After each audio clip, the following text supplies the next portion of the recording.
नमस्कार दोस्तों, स्वागत करता हूं आप सभी का हमारे YouTube चैनल पर। दोस्तों, आज हम बहुत ही महत्वपूर्ण करंट अफेयर को देखेंगे। आज का जो हमारा टॉपिक रहेगा, जून माह के प्रथम सप्ताह का करंट अफेयर रहेगा। यह करंट अफेयर आपके एग्जाम की दृष्टि से बहुत इंपॉर्टेंट होने वाला है, तो वीडियो पे आप अंत तक बने रहेंगे। बिल्कुल भी वीडियो को स्किप मत कीजिएगा और वीडियो पसंद आता है तो वीडियो को जरूर लाइक कीजिए और चैनल पे नए हैं तो सब्सक्राइब करना बिल्कुल मत भूलिएगा, क्योंकि इसी तरह का वीडियो हम आपके लिए लेकर आते रहते हैं। तो चलिए वीडियो को शुरू करते हैं। देखिए, पहला क्वेश्चन से हम स्टार्ट करते हैं। क्वेश्चन बहुत इंपॉर्टेंट है, जितना भी क्वेश्चन है सारा का सारा इंपॉर्टेंट है। देखिए, इंडियन प्रीमियर लीग यानी कि आईपीएल 2026 का 19वां संस्करण किस टीम ने जीता? तो देखिए, 19वां संस्करण हाल ही में यानी कि 31 मई को इसका फाइनल मैच खेला गया था। ठीक है, और इस फाइनल मैच में रॉयल चैलेंजर्स बेंगलुरु पुनः यानी कि पिछले साल की हम बात करते हैं तो पिछले साल भी ये विजेता थे और इस बार भी ये विजेता रहे। तो इस तरह से लगातार 2 बार ये विजेता बन चुके हैं। ठीक है, चलिए, और किन्हें हराकर अपने खिताब अपने नाम किया है? तो गुजरात टाइटंस, याद रखिएगा, गुजरात टाइटंस को हराकर इस खिताब को अपने नाम किया है। देखिए, संस्करण 19वां है।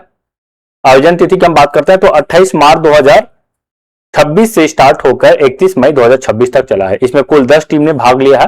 विजेता रॉयल चैलेंजर्स बेंगलुरु, उप विजेता गुजरात टाइटंस। ऑरेंज कैप जो कि एग्जाम में पूछा जाता है, वैभव सूर्यवंशी को मिला है। इन्होंने 16 पारियों में 776 रन, यानी जो क्रिकेटर सबसे ज्यादा रन लेते हैं, ठीक है, रन बनाते हैं, उसे ऑरेंज कैप दिया जाता है। वही पर्पल कैप की हम बात करते हैं तो सबसे ज्यादा विकेट लेने वाली, पूरे टूर्नामेंट में सबसे ज्यादा विकेट लेने वाले खिलाड़ी को दिया जाता है। तो ये कशिगो रबाडा है। कशिगो रबाडा की हम बात करते हैं तो ये गुजरात टाइटंस के खिलाड़ी हैं, और वही वैभव सूर्यवंशी की हम बात करते हैं तो ये राजस्थान रॉयल्स के खिलाड़ी हैं।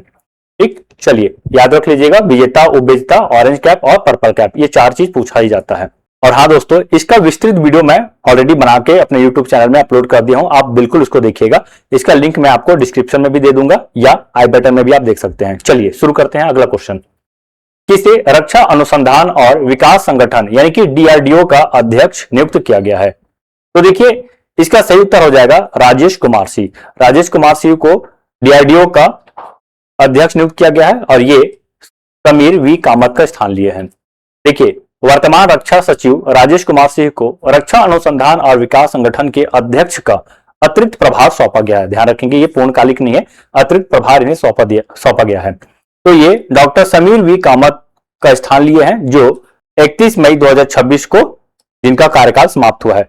चलिए, अब हम डीआरडीओ की बात करते हैं। तो देखिए, डीआरडीओ 1998 में रक्षा विज्ञान संगठन और अन्य तकनीकी संस्थानों को मिलाकर बनाया गया है, इसका गठन किया गया है। इसका मुख्यालय नई दिल्ली में है और वर्तमान अध्यक्ष समीर वी कामत ये नहीं है, वर्तमान अध्यक्ष राजेश कुमार सिंह है, इसको याद रखिएगा। तो चलिए दोस्तों, अगला ये क्वेश्चन आपके लिए है। देखिए, आप इसका उत्तर हमें कमेंट बॉक्स में जरूर दीजिएगा। किसे भारत के तीसरे चीफ ऑफ डिफेंस स्टाफ नियुक्त किया गया है? ठीक है, इसका जो उत्तर होगा, चाहे ऑप्शन या इनका नाम के माध्यम से आप मुझे कमेंट्स बॉक्स में इसका उत्तर दीजिएगा। ठीक, चलिए अगला क्वेश्चन देखिए, 39वें राष्ट्रीय खेल 2027 में कहां आयोजित किया जाएगा? तो 2027 में कहां आयोजित किया जाएगा? तो देखिए, इसका सही उत्तर हो जाएगा मेघालय। देखिए, राष्ट्रीय खेल की हम बात करते हैं तो भारत में आयोजित होने वाला शीर्ष स्थान का खेल है, जिसका संचालन केंद्र सरकार के द्वारा किया जाता है। वही इसके बाद यदि हम बात करते हैं तो खेलो इंडिया कार्यक्रम के तहत जो बहुत सारे खेल का आयोजन किया जाता है, जैसे कि खेलो इंडिया यूथ गेम, खेलो इंडिया विंटर गेम, तो ये सारा का सारा राष्ट्रीय खेल के बाद आता है। तो खेलों के संदर्भ में प्रमुख खेल राष्ट्रीय खेल है। देखिए, 39वें राष्ट्रीय खेल 2027 में शिलांग, तुरा और जोवाई में आयोजित किया जाएगा। असम और मणिपुर के बाद मेघालय राष्ट्रीय खेलों की मेजबानी करने वाला तीसरा पूर्वोत्तर राज्य बन चुका है और इसका अब तक कुल 38 संस्करण समाप्त हो चुका है। चलिए अगला क्वेश्चन देखिए, निम्न में से सिंगापुर ओपन का खिताब जीतने वाले पहले भारतीय जोड़ी बन गए हैं। तो सिंगापुर ओपन का खिताब ये हाल ही में 2026 में इसका आयोजन हुआ है। तो इसका खिताब किसने जीता है? तो देखिए, सात्विक साईराज रंकीरेड्डी और चिराग शेट्टी। ठीक है, तो ये पहला ऐसा जोड़ी है जिन्होंने सिंगापुर ओपन अपने नाम किया है। देखिए, सिंगापुर ओपन का खिताब जीतने वाली पहली भारतीय जोड़ी सात्विक साईराज रंकीरेड्डी और चिराग शेट्टी है। इस स्टार भारतीय पुरुष युगल जोड़ी ने सिंगापुर ओपन के रोमांचक फाइनल में इंडोनेशिया के अजहर अल्फियन और मोहम्मद फिक्री को हराया था। अगला क्वेश्चन इंपॉर्टेंट है, निम्न में से किसे हाल ही में कर्नाटक के 18वें मुख्यमंत्री के रूप में नियुक्त किया गया है? तो कर्नाटक के 18वें मुख्यमंत्री की हम बात करते हैं तो ये है डीके शिव कुमार। हाल ही में मंत्रिमंडल का नया गठन किया गया है, इसी के तहत नया सीएम को भी नियुक्त किया गया है। ठीक है, इससे पहले यदि हम बात करते हैं तो सिद्धारमैया जी थे, सिद्धारमैया जी जो 3 जून 2026 को इस्तीफा दिए और इनके बाद डीके शिव कुमार मुख्यमंत्री बने हैं। चलिए अगला क्वेश्चन देखते हैं, ये भी इंपॉर्टेंट है, नियुक्ति से क्वेश्चन पूछा जाता है। किसे केंद्रीय माध्यमिक शिक्षा बोर्ड यानी कि सीबीएसई का अध्यक्ष नियुक्त किया गया है? तो हाल ही में देखिएगा जो 10वीं 12वीं का जो पेपर हुआ था इसमें अनियमितता बरती गई है और इसी के तहत केंद्र सरकार के द्वारा सीबीएसई के अध्यक्ष को हटाकर नवीन अध्यक्ष के नियुक्त किया है। देखिए इसका जो सही उत्तर हो जाएगा लोखंडे प्रशांत सीताराम। देखिए केंद्र सरकार ने वरिष्ठ आईएएस अधिकारी लोखंडे प्रशांत सीताराम को केंद्रीय माध्यमिक शिक्षा बोर्ड का नया अध्यक्ष नियुक्त किया है। इस नियुक्ति से जुड़े मुख्य विवरण की यदि हम बात करते हैं तो उन्होंने राहुल सिंह का स्थान लिया, जिनका तबादला कृषि एवं किसान कल्याण विभाग में अतिरिक्त सचिव के पद पर कर दिया गया है। सीबीएसई की हम बात करें तो इसकी स्थापना 1929 में होता है और मुख्यालय नई दिल्ली है। मैंने आपको बताया कि जितने भी एनसीईआरटी से संबंधित जो स्कूल है, सीबीएसई प्रमाणित स्कूल है, उन सभी में प्रशासन का जिम्मेदारी मुख्य रूप से सीबीएसई के हाथों में होता है और ये 10वीं और 12वीं का एग्जाम कंडक्ट कराते हैं, इन्हीं के हाथों में रहता है। चलिए अगला क्वेश्चन देखिए, भारत के यूपीआई को अपनाने वाला 9वां देश कौन बन गया है? तो यूपीआई अपनाने वाला 9वां देश कंबोडिया है। देखिए इससे पहले जो 8 देश है उसके बारे में मैं आपको बता दूं तो पहला देश यूएई, उसके बाद Singapore, Bhutan, Nepal, Sri Lanka, France, Mauritius और कतर। तो ये 8 देश हैं और इसके बाद 9वां जो देश है ये कंबोडिया बन गया है। देखिए हाल ही में कंबोडिया ने भारत के यूपीआई को आधिकारिक तौर पर अपना लिया है। इसके बाद कंबोडिया यूपीआई स्वीकार करने वाला दुनिया का 9वां देश बन गया है। इसे भारतीय राष्ट्रीय भुगतान निगम की अंतर्राष्ट्रीय शाखा और कंबोडिया के ACLEIDA बैंक के बीच एक समझौते के तहत शुरू किया गया है। तो मैंने आपको बताया था कौन कौन अन्य 8 देश है, तो भूटान, नेपाल, संयुक्त अरब अमीरात, सिंगापुर, फ्रांस, मॉरिशस, श्रीलंका और कतर। तो इन देशों में पहले से यूपीआई प्रारंभ हो चुका है। अगला क्वेश्चन देखिए, सुप्रीम कोर्ट ने चुनाव आयोग द्वारा मतदाता सूची को शुद्ध करने के लिए चलाए गए SIR अभियान को वैध माना है। यहाँ SIR का पूर्ण रूप क्या है? तो SIR का पूर्ण रूप की हम बात करते हैं तो इसका फुल फॉर्म हो जाएगा स्पेशल इंटेंसिव रिवीजन है। ठीक है, हाल ही में चुनाव आयोग के द्वारा तीसरा चरण का SIR लागू किया गया है। देखिए सुप्रीम कोर्ट की यदि हम बात करते हैं तो भारतीय संविधान के भाग 5 अनुच्छेद 124 से 147 में इसका जिक्र है। निर्णय पर पुनर्विचार लिया गया है। आर्टिकल 137 के तहत रिट जारी करने का अधिकार है। आर्टिकल 32 में इन्हें शपथ राष्ट्रपति के द्वारा दिया जाता है। जो CJI होते हैं, चीफ जस्टिस ऑफ इंडिया, इन्हें राष्ट्रपति के द्वारा शपथ दिलाया जाता है। पहले मुख्य न्यायाधीश की बात करें हरिलाल जेकी सुदास कानिया है। ठीक है, वही हम बात करें मोहम्मद हिदायतुल्लाह की, ये इकलौते ऐसे व्यक्ति जो देश के कार्यवाहक राष्ट्रपति, उपराष्ट्रपति और CJI तीनों रहे हैं। चलिए अगला क्वेश्चन देखिए, इस राज्य की पुलिस को हाल ही में राष्ट्रपति द्रौपदी मुर्मू द्वारा प्रतिष्ठित प्रेसिडेंट्स पुलिस कलर से सम्मानित किया गया है। तो प्रेसिडेंट पुलिस कलर से सम्मानित किया गया है तो यह है सिक्किम पुलिस। देखिए राष्ट्रपति द्रौपदी मुर्मू ने हाल ही में सिक्किम पुलिस को प्रतिष्ठित प्रेसिडेंट पुलिस कलर यानी कि राष्ट्रपति का पुलिस ध्वज से सम्मानित किया गया है। गंगटोक के पालजोर स्टेडियम में आयोजित एक भव्य अलंकरण परेड में यह सर्वोच्च औपचारिक सम्मान प्रदान किया गया। यह उपलब्धि हासिल करने वाला सिक्किम देश का 15वां और पूर्वोत्तर राज्य का तीसरा राज्य है। ठीक है, यह जो पुरस्कार है असाधारण सेवा, बहादुरी, अनुशासन और समर्पण के लिए दिया जाता है। इसे स्थानीय रूप से निशान भी कहा जाता है। चलिए अगला क्वेश्चन, ये भी इंपॉर्टेंट है, किसे भारतीय नौसेना के 48वें उप प्रमुख नियुक्त किया गया है? तो किसे नियुक्त किया गया है? तो देखिए इसका सही उत्तर हो जाएगा अजय कोचर। आप मुझे एक और उत्तर दीजिएगा कि हाल ही में भारतीय नौसेना के प्रमुख नियुक्त किया गया है। ठीक है, तो सेना से संबंधित नियुक्ति की हम बात करते हैं तो 2 प्रमुख नियुक्ति हुआ है, एक CDS और दूसरा नौसेना प्रमुख, दोनों की नियुक्ति हुआ। तो मैंने तो आपसे पहले पूछा कि CDS कौन है, अभी वर्तमान में तीसरे क्रम के, और अभी वर्तमान में किसे नौसेना प्रमुख बनाया गया, आप इसका भी जवाब दीजिएगा। चलिए देखते हैं, वाइस एडमिरल अजय कोचर को भारतीय नौसेना का 48वां उप प्रमुख नियुक्त किया गया है। उन्होंने 29 मई 2026 को आधिकारिक रूप से इस पद का कार्यभार संभाला है। इससे पहले वे अंडमान और निकोबार कमान के कमांडर इन चीफ से कार्य करते थे। देखिए, इंडियन नेवी की हम बात करते हैं, नौसेना प्रमुख की बात करते हैं तो एडमिरल कृष्णा स्वामीनाथन जी हैं। ठीक है, वही इंडियन आर्मी की बात करते हैं तो जनरल उपेंद्र द्विवेदी जी हैं, और एयरफोर्स प्रमुख की बात करते हैं तो air chief marshal Amarpreet Singh है। तो ये प्रमुख है डिफेंस के क्षेत्र में, इसे आप याद रखिएगा। सबसे ऊपर होता है सीडीएस, और इसके बाद ये तीन, चाहे ये नेवी हो, आर्मी हो, या तो फिर एयरफोर्स हो। चलिए अगला क्वेश्चन देखिए, हाल ही में व्यापक आर्थिक साझेदारी समझौता भारत और किस देश के बीच लागू हुआ है? तो व्यापक आर्थिक साझेदारी समझौता यानी कि सीईपीए की बात करते हैं तो भारत और ओमान के मध्य हुआ है। तो देखिए, व्यापक आर्थिक साझेदारी समझौता भारत और ओमान के बीच लागू हो गया है, और ये 1 जून 2026 से प्रभावी भी हो चुका है। इस ऐतिहासिक समझौते के तहत भारतीय निर्यातकों को खाड़ी क्षेत्र के बाजारों में मजबूत पहुंच मिलेगी, जिसमें कई उत्पादों को तत्काल शुल्क मुक्त प्रवेश प्राप्त होगा। चलिए अगला क्वेश्चन देखते हैं, 1 जून 2026 को प्रधानमंत्री स्वनिधि योजना के कितने वर्ष पूर्ण हो चुके हैं?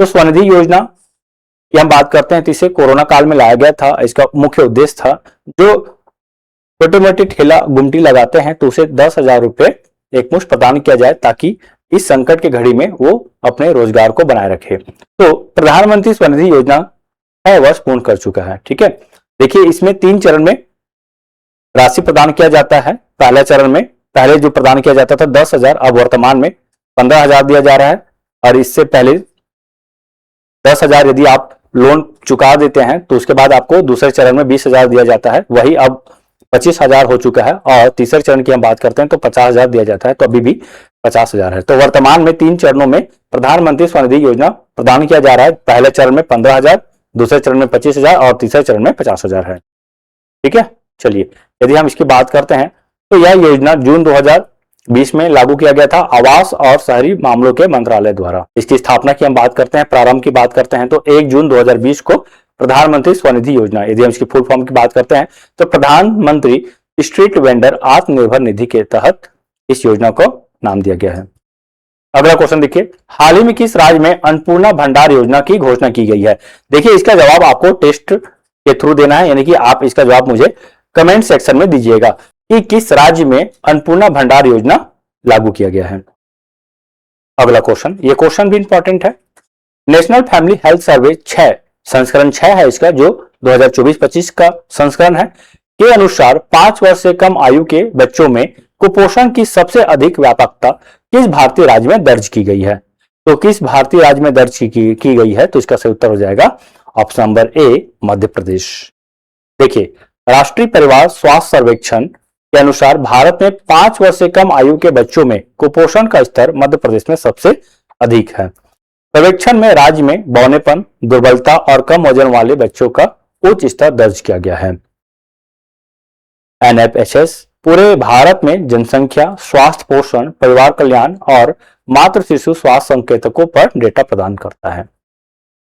चलिए अगला क्वेश्चन देखिए, तमिलनाडु के किस किसान को हाल ही में संयुक्त राष्ट्र FAO द्वारा सतत और पुनर्योजित कृषि में उनकी सफलता के लिए मृदा किसान नायक के रूप में सम्मानित किया गया है? तो मृदा किसान नायक के रूप में वल्लुवन को प्रदान किया गया है। ये तमिलनाडु के रहने वाले हैं। देखिए, सतत कृषि पद्धतियों के माध्यम से उनकी वार्षिक कृषि आय लगभग 30,000 रुपए प्रति एकड़ से बढ़कर 2.5 से 3 लाख रुपए प्रति एकड़ हो गया है, और इन्हें यह पुरस्कार संयुक्त राष्ट्र FAO द्वारा प्रदान किया गया है। ये अंतर्राष्ट्रीय स्तर का संगठन है, ठीक है, जो कृषि एवं खाद्य से संबंधित है। अगला क्वेश्चन देखिए, खलीलुर रहमान किस देश से संबंधित है जिन्हें संयुक्त राष्ट्र महासभा के 81वें सत्र का अध्यक्ष नियुक्त किया गया है?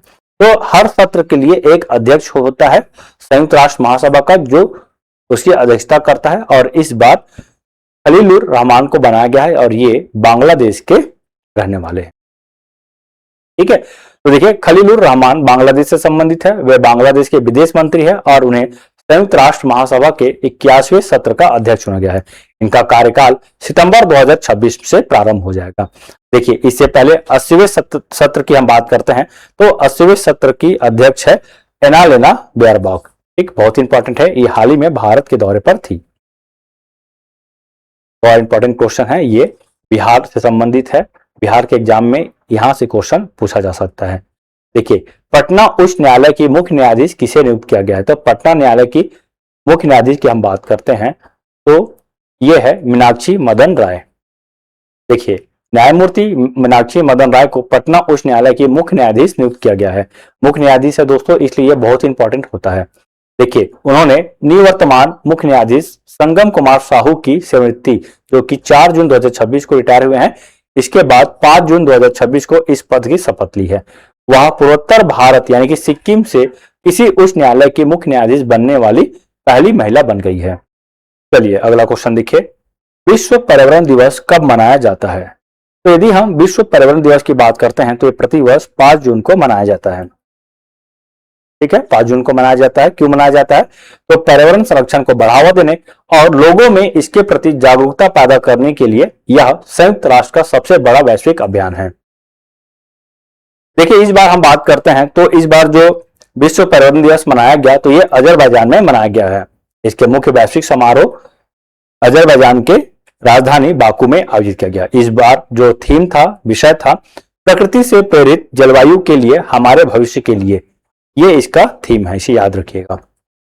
अगला क्वेश्चन देखिए, हाल ही में वाणिज्य एवं उद्योग मंत्रालय के तहत DPIIT ने थोक मूल्य सूचकांक 2011-12 से बदलकर क्या कर दिया गया है? तो देखिए, अभी हाल ही में केंद्र सरकार के द्वारा 2 महत्वपूर्ण कदम उठाया गया है। तो WPI जो बेस ईयर इसका 2011-12 था, इसे बदलकर 2022-23 कर दिया गया है। वही होल प्राइस इंडेक्स यानी कि थोक मूल्य सूचकांक को अब आने वाले समय में प्रोड्यूसर प्राइस इंडेक्स के तौर पर जाना जाएगा। ठीक है, तो ये दोनों चीजों को आप याद रखिएगा।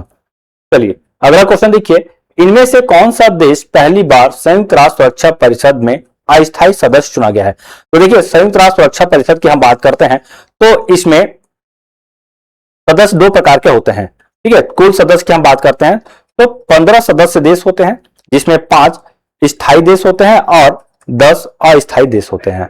ठीक है, तो स्थायी देश में यदि हम बात करते हैं तो अमेरिका, चीन, रूस, तो ऐसे कुल 5 स्थायी सदस्य देश होते हैं। भारत बार बार कोशिश कर रहा है कि इस अस्थायी देश में भारत को भी स्थान मिले। ठीक है, तो अस्थायी देश की हम बात करते हैं तो किर्गिस्तान है।